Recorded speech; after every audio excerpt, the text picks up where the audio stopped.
Coaching नगरी कोटा में 16 साल की बालिका से गैंगरेप करने का सनसनीखेज मामला सामने आया है। पीड़ित लड़की ने आप बीती सुनाते हुए कहा कि उसके रिश्तेदार ही कोटा से उसका अपहरण करके ले गए और करीब 18 दिन तक उसे कैद करके रखा। उसके जीजा के भाई ने उसे जबरदस्ती शराब पिलाई और उसके साथ रेप किया। होश में आने पर उसे फिर से शराब पिला देता था। 2-3 दिन बाद उसका जीजा भी वहां आया और उसने भी उसके साथ दुष्कर्म किया। जैसे तैसे नाबालिग उनके चंगुल से छूटकर निकली और कोटा आने के लिए स्टेशन पहुंची। वहां भी मदद के बहाने एक युवक उसे अपने साथ ले गया, फिर दोस्त के साथ मिलकर बालिका से रेप किया। पीड़ित लड़की को उद्योग नगर पुलिस ने दस्तयाब कर बाल कल्याण समिति के सामने पेश किया। पुलिस ने पॉक्सो सहित कई गंभीर धाराओं में केस दर्ज किया। सामान लेने के लिए गई थी वो किराने की दुकान पर, तो वहीं से उसके जीजा का भाई ऑटो में आया और उसे वहाँ से लेकर चला गया, उठा करके ले गया उसे। और लड़की को वहाँ से ले जाने के बाद में वो फिर बस से उसे जयपुर ले गया। बालिका ने बताया कि उस मकान में मुझे बंदी बनाकर रखा गया और ताला लगा कर रखा गया। बालिका को जबरन जीजा के भाई द्वारा शराब पिलाई गई और उसे कभी भी होश में नहीं आने दिया जाता था। जैसे ही होश में आती उसे तुरंत शराब पिलाई दी जाती थी और इस प्रकार शराब पिला करके उसके साथ में जीजा के भाई द्वारा दुष्कर्म किया गया। कोचिंग नगरी में एक बार फिर 16 वर्षीय स्कूली छात्रा के साथ गैंगरेप की वारदात को अंजाम देने का मामला सामने आया है। बालिका के जीजा व उनके भाई सहित अन्यों ने गैंगरेप कर उनको कई दिनों तक बंधक बनाकर रखा। बालिका के जीजा व उनके भाई ने बालिका का कोटा से अपहरण कर लिया और जयपुर में 18 दिनों तक बंधक बनाकर रखा और शराब पिलाकर बारी बारी से गैंगरेप की वारदात को अंजाम दिया। इतना ही नहीं, बालिका जब बदमाशों के चंगुल से निकलकर कोटा लौटने लगी तो 2 अन्य बदमाशों ने सहयोग करने के नाम पर उनके साथ गैंगरेप किया। फिलहाल उद्योगनगर थाना पुलिस ने पॉक्सो सहित कई गंभीर धाराओं में बदमाशों के खिलाफ मामला दर्ज किया है। वहीं बालिका को बाल कल्याण समिति के समक्ष पेश किया है। फिलहाल उद्योगनगर थाना पुलिस पूरे मामले की जांच कर रही है। सुजानगढ़ के भोजलाई चौराहे के पास आक्रोशित लोगों ने आरएलपी नेता के नेतृत्व में सड़क जाम कर दिया और नाबालिग बालिका के अपहरण के मामले में बालिका को बरामद करने की मांग की। टायर जलाकर विरोध प्रदर्शन करने के दौरान सड़क के दोनों ओर वाहनों की कतार लग गई। बसों और अन्य वाहनों में सवार लोगों को दिक्कतों का सामना करना पड़ा। आरएलपी नेता अमृता चौधरी ने बताया कि बालिका को बरामद करने की बजाय पुलिस ने बालिका के परिजनों पर ही मामला दर्ज कर लिया, जबकि हम लोग तो पीड़ित परिवार के साथ हैं, किसी की मदद करना अपराध तो नहीं। दूसरी ओर सूचना मिलने पर उप पुलिस अधीक्षक राम प्रताप विश्नोई मौके पर पहुंचे और प्रदर्शनकारियों से समझाइश करके रास्ता खुलवाया।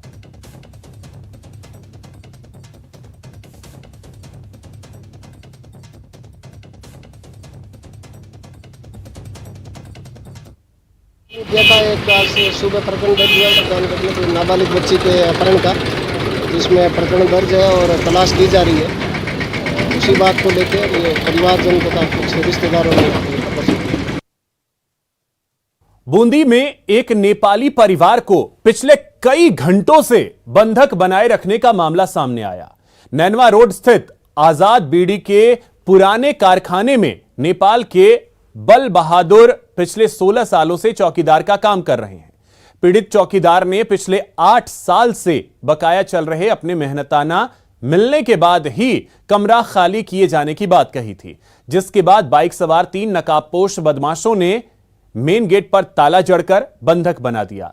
पीड़ित परिवार को बंधक बनाए जाने का वीडियो सोशल मीडिया पर वायरल होने लगा, जिसके बाद पुलिस प्रशासन हरकत में आया और 23 घंटों के बाद मौके पर पीड़ित नेपाली परिवार को मुक्त करवाया, जिसके बाद पीड़ित परिवार ने राहत की सांस ली। वहीं पिछले 8 सालों का बकाया वेतन देने के बजाय कमरा खाली करने का फरमान जारी कर चौकीदार के खिलाफ कोतवाली थाने में रिपोर्ट दर्ज की गई। हमको यूं ही खाली करके चल जाओ, हम कैसे कहाँ जाए? हमारे पास तो पैसे भी नहीं है, कहाँ जाए? हम किराया देने के लायक नहीं है, कहाँ जाए? कौन आए आपके पति को ले जाने के लिए? थाने से आए, पुलिस वाले आए। ले गए? हाँ ले गए, गाड़ी में रख के। जो यहाँ काफ़ी टाइम से रह रहे हैं, इनकी तनख्वाह बाकी है और ये समिति वाले इनका किराया तनख्वाह भी नहीं दे रहे और इन्हें दबाव डाल के खाली कराने की कोशिश कर रहे हैं। वाला पूरा गेट पूरी तरह से खुला हुआ था, मैं भी पिछले गेट से आया हूँ अंदर, और अभी ये ज़्यादा ही कर रहे थे कि साहब हमारा ताला लगा दिया, तो उसको ताले खोल दिया। अब वो आराम से बाहर निकल गए, उनको जाने की पूरी है। अब पहले भी उनको बंदी में नहीं थे वो। राजसमंद एसीबी ने माइनिंग विभाग के सहायक अभियंता विजिलेंस राजेंद्र लालस को 50,000 की रिश्वत लेते हुए ट्रैप किया है। एसीबी की टीम द्वारा अस्थायी निवास की तलाशी के दौरान 1,35,000 रुपए भी बरामद हुए। राजसमंद एसीबी एएसपी अनूप सिंह ने बताया कि परिवादी ने एसीबी कार्यालय में एक शिकायत दर्ज कराई थी। शिकायत में बताया गया है कि गिट्टी क्रशर प्लांट को सुचारू रूप से चलने देना और निरीक्षण के दौरान नाजायज परेशान नहीं करने के एवज में राजेंद्र लालस सहायक खनिज अभियंता विजिलेंस ने उससे 1 लाख रुपए रिश्वत मांगी थी। राजसमंद एसीबी ने शिकायत का सत्यापन करने के बाद ट्रैप की कार्रवाई करते हुए राजेंद्र लालस को 50,000 की रिश्वत के साथ गिरफ्तार किया। एसीबी ने भ्रष्टाचार निवारण अधिनियम के अंतर्गत मामला दर्ज कर आगे की जांच शुरू कर दी है। वो आए और उसको सुचारू रूप से चलने देने के लिए 1 लाख रुपए की डिमांड की है, जिसका वेरिफिकेशन हमने करवाया, जिसमें प्रथम किस्त के रूप में 50,000 रुपए लेने की बाबत की सत्यापन हुआ था। परिवादी द्वारा आज जो 50,000 रुपए देते वक्त उनको हमने गिरफ्तार किया है। कोटा के बहुचर्चित अपेक्षा ग्रुप चिटफंड कंपनी घोटाले के मामले में एक और डायरेक्टर को पुलिस ने गिरफ्तार करने में सफलता हासिल की है। आरोपी संजय कश्यप कोटा के डीसीएम का निवासी है और हरियाणा इलाके में फरारी काट रहा था, जिस पर 5,000 का इनाम भी घोषित किया गया था। पुलिस की टीम ने हरियाणा से गिरफ्तार कर आरोपी के कब्जे से 2.5 लाख रुपए की नकदी भी बरामद की है। इस मामले में दर्ज मुकदमों की संख्या अब 50 के पार पहुंच चुकी है। गुमानपुरा थाने के तत्कालीन एसएचओ और एएसआई सहित कई पुलिस अधिकारियों पर इस मामले में गाज गिर चुकी है।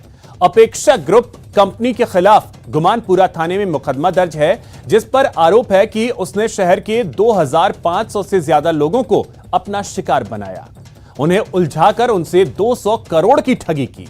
पीड़ित की शिकायत पर अपेक्षा ग्रुप कंपनी के 38 निदेशकों के खिलाफ 2 जनवरी को एफआईआर दर्ज हुई थी, जिसमें अभी तक महज 3 डायरेक्टर सहित अन्य की गिरफ्तारी हो पाई है।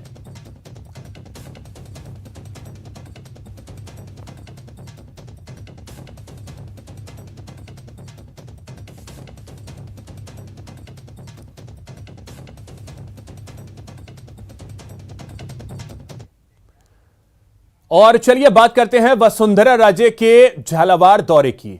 भाजपा की राष्ट्रीय उपाध्यक्ष वसुंधरा राजे इन दिनों झालावाड़ जिले के दौरे पर हैं। अपने दौरे के तीसरे व आखिरी दिन वसुंधरा राजे ने थर्मल पावर प्लांट के गेस्ट हाउस में एसपी व जिला कलेक्टर की मौजूदगी में जिला स्तरीय अधिकारियों की बैठक ली और जन समस्याओं को लेकर अधिकारियों को आवश्यक दिशा निर्देश दिए। इस दौरान सांसद दुष्यंत सिंह और क्षेत्रीय विधायक गण भी मौजूद रहे।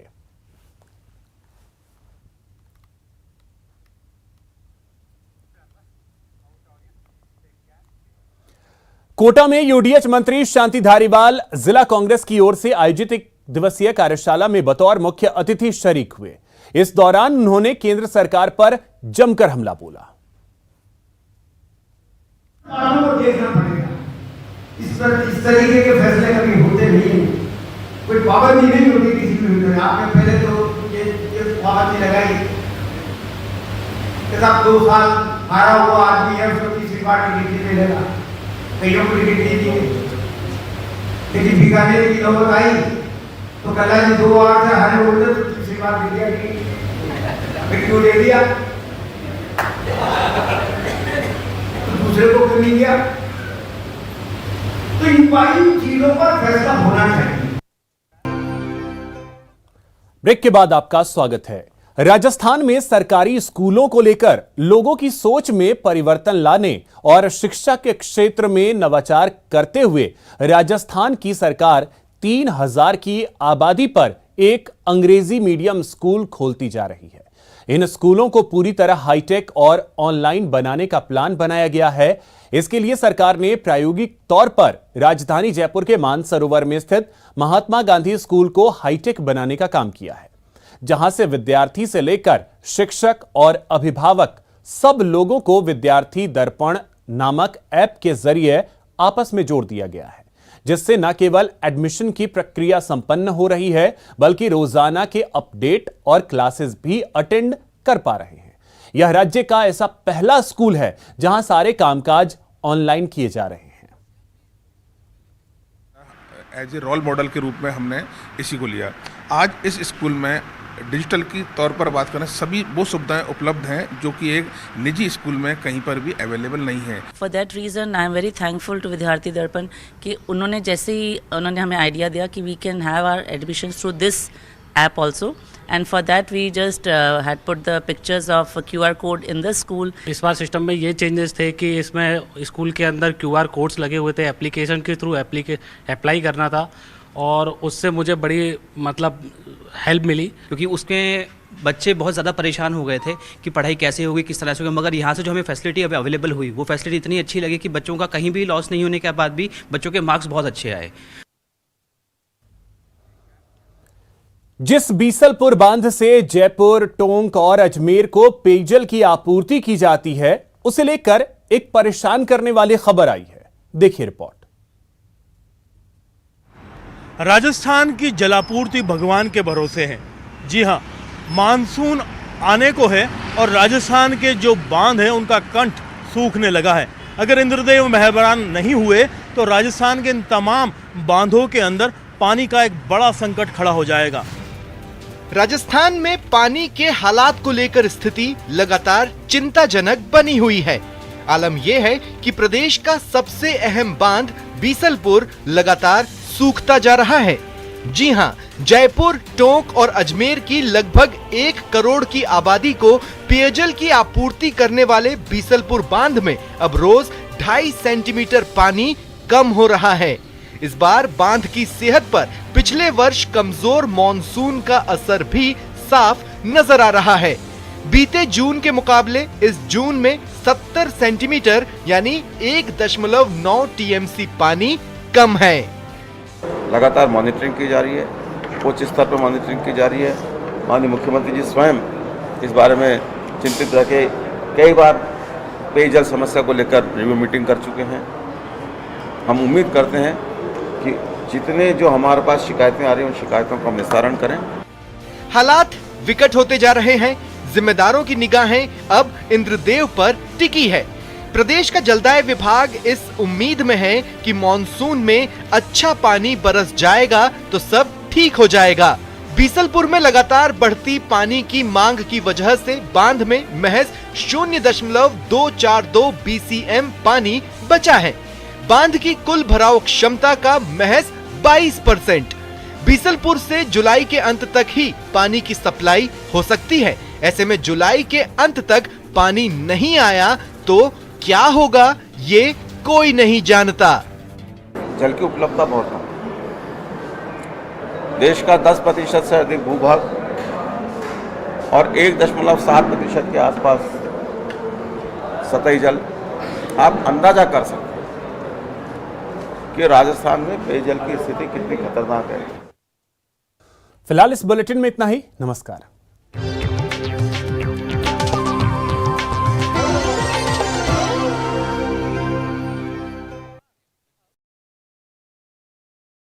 है ब्यूरो रिपोर्ट।